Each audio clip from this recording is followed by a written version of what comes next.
జూబ్లీహిల్స్ ఎన్నికల్లో మీరంతా BRS party అంతా వచ్చి పనిచేస్తున్నారు, 70-80 మంది నాయకులు వచ్చి పనిచేస్తున్నారు. ఎలక్షన్స్ అయిపోతాయి, మీరందరూ వెళ్ళిపోతారు. మళ్ళీ జూబ్లీహిల్స్ ప్రజలు ఎమ్మెల్యే గారు ఉంటారుగా, ఎమ్మెల్యే మాగంటి సునీత సరే, ఉంటారు, మీ ఎమ్మెల్యే ఉంటే ఓకే. కార్పొరేటర్లు ఉన్నారు, ఎమ్మెల్యేలు ఉన్నారు. మాకు ఆల్రెడీ హైదరాబాద్లో మొత్తం మేమే ఉన్నాం కదా.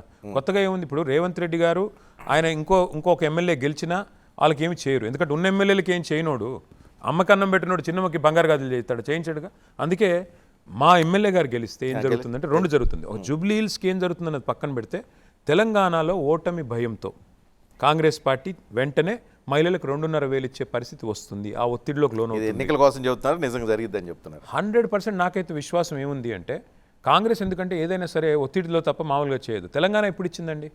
ఇంకా అయిపోయింది. జగన్మోహన్ రెడ్డి గారు అక్కడ పార్టీ పెట్టారు ఆంధ్రాలో, కాబట్టి వైఎస్ఆర్సీపీ వచ్చాక ఇంకా ఆంధ్రాలో సీట్లు ఎట్లాగో కాంగ్రెస్కి రావు.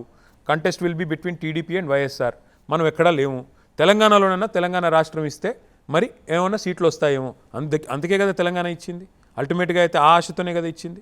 కాబట్టి ఎప్పుడైనా కాంగ్రెస్ రాజకీయ అనివార్యతలోకి నెట్టబడితే తప్ప, రాజకీయంగా ఏమైనా లాభం జరుగుతుందంటే తప్ప ఏ పని చేయదు.